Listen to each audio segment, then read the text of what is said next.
ವೀಕ್ಷಕರೆಲ್ಲರಿಗೂ ದೈನಿಕ ರಾಶಿ ಫಲ ವಿಶೇಷ ಕಾರ್ಯಕ್ರಮಕ್ಕೆ ಸ್ವಾಗತ.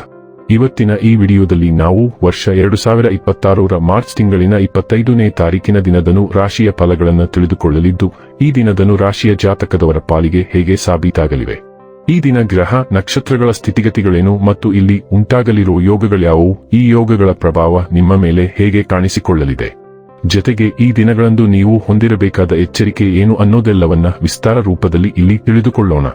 ಮಾಹಿತಿ ತಿಳಿದುಕೊಳ್ಳುವುದಕ್ಕೂ ಮುನ್ನ ನಮ್ಮ ವಿನಂತಿ ಎಂದರೆ, ನೀವಿನ್ನೂ ನಮ್ಮ ಚಾನೆಲ್ ಸಬ್ಸ್ಕ್ರೈಬ್ ಮಾಡಿಲ್ಲವೆಂದರೆ ದಯವಿಟ್ಟು ಈಗಲೇ ನಮ್ಮ ಚಾನೆಲ್ ಅನ್ನು ಸಬ್ಸ್ಕ್ರೈಬ್ ಮಾಡಿ. ಹಾಗೆ ನಿರಂತರ ವಿಡಿಯೋ ಅಪ್ಡೇಟ್ಸ್ಗಳಿಗಾಗಿ ಪಕ್ಕದ ಬೆಲ್ ಐಕಾನ್ ಕ್ಲಿಕ್ ಮಾಡಿ. ವೀಕ್ಷಕರೇ, ದೈನಿಕ ರಾಶಿ ಫಲಗಳನ್ನು ತಿಳಿದುಕೊಳ್ಳುವುದಕ್ಕೂ ಮುನ್ನ ಈ ದಿನ ಗ್ರಹ ನಕ್ಷತ್ರ ತಿಥಿಗಳ ಮಾಹಿತಿ ಮತ್ತು ಯೋಗಗಳ ಕುರಿತು ನೋಡೋಣ. ಈ ದಿನವು ಬುಧವಾರದ ದಿನವಾಗಿರಲಿದ್ದು, ಚೈತ್ರ ಮಾಸದ ಶುಕ್ಲ ಪಕ್ಷದ ಸಪ್ತಮಿಯ ತಿಥಿ ಇರಲಿದೆ. ಸಪ್ತಮಿ ತಿಥಿಯು ಈ ದಿನ ಮಧ್ಯಾಹ್ನದ 1:50 ಇರಲಿದ್ದು, ನಂತರದಲ್ಲಿ ಅಷ್ಟಮಿ ತಿಥಿ ಪ್ರಾರಂಭವಾಗಲಿದೆ. ಜೊತೆಗೆ ಈ ದಿನ ಸಂಜೆ 5:33 ಮಾರ್ಗಶಿರ ನಕ್ಷತ್ರದ ಗೋಚರವಿರಲಿದ್ದು, ನಂತರದಲ್ಲಿ ಆರಿದ್ರ ನಕ್ಷತ್ರದ ಗೋಚರ ಪ್ರಾರಂಭವಾಗಲಿದೆ. ಜೊತೆಗೆ ಈ ದಿನ ರಾತ್ರಿಯ 3:09 ಸೌಭಾಗ್ಯ ಹೆಸರಿನ ಯೋಗ ಇರಲಿದ್ದು, ನಂತರದಲ್ಲಿ ಶೋಭಾನ ಹೆಸರಿನ ಯೋಗ ಪ್ರಾರಂಭವಾಗಲಿದೆ. ಇನ್ನು ಈ ದಿನ ಚಂದ್ರದೇವನು ಮಿಥುನ ರಾಶಿಯಲ್ಲಿ ಗೋಚರಿಸಲಿದೆ. ಅದೇ ಸೂರ್ಯದೇವನು ಈ ದಿನ ಮೀನರಾಶಿಯಲ್ಲಿ ಗೋಚರಿಸಲಿದ್ದಾನೆ. ಇನ್ನು ಈ ದಿನದಂದು ಅಭಿಜಿತ್ ಮುಹೂರ್ತ ಯಾವುದೂ ಇಲ್ಲ. ಇದು ಈ ದಿನದ ಗ್ರಹ ನಕ್ಷತ್ರ ತಿಥಿಯ ಕುರಿತಾದ ಮಾಹಿತಿಯಾಗಿದ್ದು, ಇದರ ಆಧಾರದ ಮೇಲೆಯೇ ನಿಮ್ಮ ದಿನಚರಿಯಲ್ಲಿಯೂ ಬದಲಾವಣೆ ಕಂಡು ಬರಲಿದೆ. ಇನ್ನು ಈಗ ಈ ದಿನದನು ರಾಶಿಯ ಫಲಗಳ ಕುರಿತು ನೋಡುವುದಾದರೆ, ನೀವು ಸಂದಿಗ್ಧ ಪರಿಸ್ಥಿತಿಯನ್ನು ಎದುರಿಸಿದಲ್ಲಿ ಖಿನ್ನತೆಗೊಳಗಾಗಬೇಡಿ. ಆಹಾರದ ಸ್ವಾದಕ್ಕೆ ಉಪ್ಪು ಬೇಕಾದ ಹಾಗೆ ಅತೃಪ್ತಿಯಿಂದ ಮಾತ್ರ ನೀವು ಸಂತೋಷದ ಮೌಲ್ಯವನ್ನು ಅರ್ಥ ಮಾಡಿಕೊಳ್ಳುತ್ತೀರಿ. ನಿಮ್ಮ ಮನಸ್ಥಿತಿಯನ್ನು ಬದಲಾಯಿಸಲು ಕೆಲವು ಸಾಮಾಜಿಕ ಸಮಾರಂಭಗಳಿಗೆ ಹಾಜರಾಗಿ. ಇಂದು ನೀವು ಹಣಕ್ಕೆ ಸಂಬಂಧಿಸಿದ ಸಮಸ್ಯೆಯನ್ನು ಹೊಂದಿರಬಹುದು. ಇದನ್ನು ಪರಿಹರಿಸುವುದಕ್ಕಾಗಿ ನೀವು ನಿಮ್ಮ ತಂದೆ ಅಥವಾ ತಂದೆಗೆ ಸಮಾನವಾದಂತಹ ಯಾವುದೇ ವ್ಯಕ್ತಿಯಿಂದ ಸಲಹೆಯನ್ನು ತೆಗೆದುಕೊಳ್ಳಬಹುದು. ನಿಮ್ಮ ಸಾಮಾಜಿಕ ಜೀವನವನ್ನು ನಿರ್ಲಕ್ಷಿಸಬೇಡಿ. ನಿಮ್ಮ ಬಿಡುವಿರದ ಕೆಲಸದಿಂದ ಸ್ವಲ್ಪ ಸಮಯ ತೆಗೆದುಕೊಳ್ಳಿ ಹಾಗೂ ನಿಮ್ಮ ಕುಟುಂಬದೊಂದಿಗೆ ಯಾವುದಾದರೂ ಪಾರ್ಟಿಗೆ ಹೋಗಿ.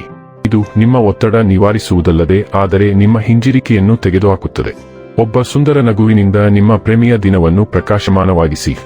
ನೀವು ಶ್ರಮ ಮತ್ತು ತಾಳ್ಮೆಯ ಮೂಲಕ ನಿಮ್ಮ ಗುರಿಗಳನ್ನು ತಲುಪುತ್ತೀರಿ. ನಿಮ್ಮ ಮನಸ್ಸಿನಲ್ಲಿರುವುದನ್ನು ಹೇಳಲು ಹಿಂಜರಿಯದಿರಿ. ನೀವು ನಿಮ್ಮ ಸಂಗಾತಿಯ ಜೊತೆಗಿನ ಕಳೆದ ಸುಂದರ ಪ್ರಣಯದ ದಿನಗಳನ್ನು ಇಂದು ನೆನೆಸುತ್ತೀರಿ. ಇಂದು ನಿಮ್ಮ ಪ್ರತಿಭೆಯನ್ನು ಜನರು ಅನಿರೀಕ್ಷಿತ ರೀತಿಯಲ್ಲಿ ಗಮನಿಸಬಹುದು ಮತ್ತು ಪ್ರಶಂಸಿಸಬಹುದು. ನೀವು ಸಾಮಾನ್ಯವಾಗಿ ವರ್ತಿಸುವುದಕ್ಕಿಂತ ಹೆಚ್ಚು ಆಕ್ರಮಣಕಾರಿ ಅಥವಾ ದೃಢನಿಶ್ಚಯದಿಂದ ವರ್ತಿಸಬಹುದು ಮತ್ತು ಇದು ನಿಮ್ಮ ಸುತ್ತಮುತ್ತಲಿನ ಜನರನ್ನು ಅಚ್ಚರಿಗೊಳಿಸಲಿದೆ. ಅವರು ಅಸಮತೋಲನಗೊಳ್ಳುತ್ತಾರೆ ಮತ್ತು ಬಹುಶಃ ನಿಮ್ಮ ಬಗ್ಗೆ ತಮ್ಮ ಅಭಿಪ್ರಾಯಗಳನ್ನು ಪರಿಷ್ಕರಿಸಬೇಕಾಗುತ್ತದೆ. ಈ ಅಚ್ಚರಿಯ ಅಂಶವು ನಿಮಗೆ ಹೆಚ್ಚು ಅಗತ್ಯವಿರುವ ಪ್ರಯೋಜನವನ್ನು ನೀಡುತ್ತದೆ. ಇದನ್ನು ಪೂರ್ಣ ಪ್ರಮಾಣದಲ್ಲಿ ಬಳಸಿಕೊಳ್ಳಲು ಮರೆಯದಿರಿ. ಆರೋಗ್ಯ ಮತ್ತು ಸ್ವಾಸ್ಥ್ಯ ಬಗ್ಗೆ ತಿಳಿದುಕೊಳ್ಳೋಣ. ನಿಮ್ಮ ಆರೋಗ್ಯ ಕ್ಷೇತ್ರದಲ್ಲಿ ಬದಲಾವಣೆ ತರಲು ಪ್ರಕೃತಿ ನಿಮಗೆ ಅವಕಾಶ ನೀಡುತ್ತಿದೆ. ನೀವು ಇತ್ತೀಚೆಗೆ ಆಹಾರ ಪದ್ಧತಿ ಮತ್ತು ವ್ಯಾಯಾಮಗಳೊಂದಿಗೆ ಪ್ರಾರಂಭಿಸಿದ್ದೀರಿ, ಆದರೆ ಎಲ್ಲವೂ ಸ್ವಲ್ಪವೇ. ಇಂದು ಅದನ್ನು ಸ್ಥಿರತೆ ಮತ್ತು ಕ್ರಮಬದ್ಧತೆಯ ಮಟ್ಟಕ್ಕೆ ಕೊಂಡೊಯ್ಯುವ ದಿನ ಮತ್ತು ನೀವು ಬಯಸುವ ಫಲಿತಾಂಶಗಳನ್ನು ಈ ರೀತಿ ಪಡೆಯಬಹುದು. ನೀವು ವ್ಯಾಯಾಮ ಮಾಡುವಾಗ ನಿಮ್ಮ ಸ್ನೇಹಿತರನ್ನು ಸೇರಿಸಿಕೊಂಡು ನಿಮ್ಮನ್ನು ಪ್ರೇರೇಪಿಸುವಂತೆ ಕೇಳಿ. ಡೈಲಿ ಲವ್ ಮತ್ತು ರಿಲೇಶನ್ಶಿಪ್ ಬಗ್ಗೆ ತಿಳಿದುಕೊಳ್ಳೋಣ. ನಿಮ್ಮ ಮೋಡಿ ಇತರರನ್ನು ಆಕರ್ಷಿಸುತ್ತದೆ, ಏಕೆಂದರೆ ಹೃತ್ಪೂರ್ವಕ ಸಂವಹನವು ಭಾವನಾತ್ಮಕ ಬಂಧಗಳನ್ನು ಆಳಗೊಳಿಸುತ್ತದೆ. ಸ್ಥಿರವಾದ ಭಾವನಾತ್ಮಕ ಸ್ವರವು ನಿಮಗೆ ಪ್ರಾಮಾಣಿಕತೆಯೊಂದಿಗೆ ಉಷ್ಣತೆಯನ್ನು ವ್ಯಕ್ತಪಡಿಸಲು ಅನುವು ಮಾಡಿಕೊಡುತ್ತದೆ. ಉದಾರ ಮತ್ತು ಸಾಹಸಮಯ ಮನೋಭಾವದಿಂದ ಮಾರ್ಗದರ್ಶಿಸಲ್ಪಟ್ಟ ಅನ್ಯೋನ್ಯತೆಯ ಹೊಸ ಆಯಾಮಗಳನ್ನು ಅನ್ವೇಷಿಸಲು ನೀವು ಮುಕ್ತರಾಗಿದ್ದೀರಿ. ವಾತ್ಸಲ್ಯವು ಮುಕ್ತವಾಗಿ ಹರಿಯುತ್ತದೆ, ಅರ್ಥಪೂರ್ಣ ಸಂಪರ್ಕ ಮತ್ತು ಭಾವನಾತ್ಮಕ ಬೆಳವಣಿಗೆಯನ್ನು ಆಹ್ವಾನಿಸುತ್ತದೆ. ಶಾಶ್ವತವಾದ ಅನ್ಯೋನ್ಯತೆಯನ್ನು ಪೋಷಿಸಲು ಈ ಸ್ಥಿರತೆ ಮತ್ತು ಕುತೂಹಲದ ಸಮತೋಲನವನ್ನು ನಂಬಿರಿ. ವೃತ್ತಿ ಮತ್ತು ಹಣ ಬಗ್ಗೆ ತಿಳಿದುಕೊಳ್ಳೋಣ. ನಿಮ್ಮ ವೃತ್ತಿ ಜೀವನದ ಹಾದಿಯಲ್ಲಿ ಈಗ ಎಷ್ಟೇ ಅಡೆತಡೆಗಳು ಇದ್ದರೂ ಅದು ಮುಖ್ಯವಲ್ಲ, ಅವು ಅಸ್ತಿತ್ವದಲ್ಲಿಲ್ಲ ಎಂಬಂತೆ ನೀವು ಅವುಗಳನ್ನು ದಾಟಲು ಸಾಧ್ಯವಾಗುತ್ತದೆ. ಯಶಸ್ಸು ಈಗ ನಿಮಗೆ ಸುಲಭವಾಗಿ ಬರುವಂತೆ ತೋರುತ್ತದೆ, ಆದರೆ ಅತಿಯಾದ ಆತ್ಮವಿಶ್ವಾಸವನ್ನು ತಪ್ಪಿಸುವುದು ಬಹಳ ಮುಖ್ಯ. ನಿಮ್ಮ ಯಶಸ್ಸಿನಲ್ಲಿ ಅದೃಷ್ಟವು ನಿಮ್ಮ ಸಾಮರ್ಥ್ಯದಷ್ಟೇ ಪಾತ್ರವನ್ನು ಹೊಂದಿದೆ ಎಂಬುದನ್ನು ನೀವು ಅರಿತುಕೊಳ್ಳಬೇಕು ಮತ್ತು ಇದು ಯಾವಾಗಲೂ ನಿಮ್ಮ ಪರವಾಗಿರುವುದಿಲ್ಲ. ಇನ್ನು ಕೊನೆಯದಾಗಿ ಈ ದಿನ ಮಾಡಿಕೊಳ್ಳಬೇಕಾದ ಉಪಾಯಗಳ ಕುರಿತು ನೋಡುವುದಾದರೆ, ಭೈರವ ದೇವಾಲಯದಲ್ಲಿ ಹಾಲು ಅರ್ಪಿಸಿದರೆ ಕುಟುಂಬ ಜೀವನವು ಉತ್ತಮವಾಗಿರುತ್ತದೆ.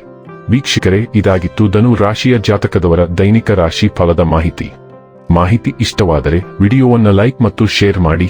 ಹಾಗೆ ಚಾನೆಲ್ ಸಬ್ಸ್ಕ್ರೈಬ್ ಮಾಡುವುದರ ಜೊತೆಗೆ ನಿರಂತರ ವಿಡಿಯೋ ಅಪ್ಡೇಟ್ಸ್ಗಳಿಗಾಗಿ ಪಕ್ಕದ ಬೆಲ್ ಐಕಾನ್ ಕ್ಲಿಕ್ ಮಾಡಿ.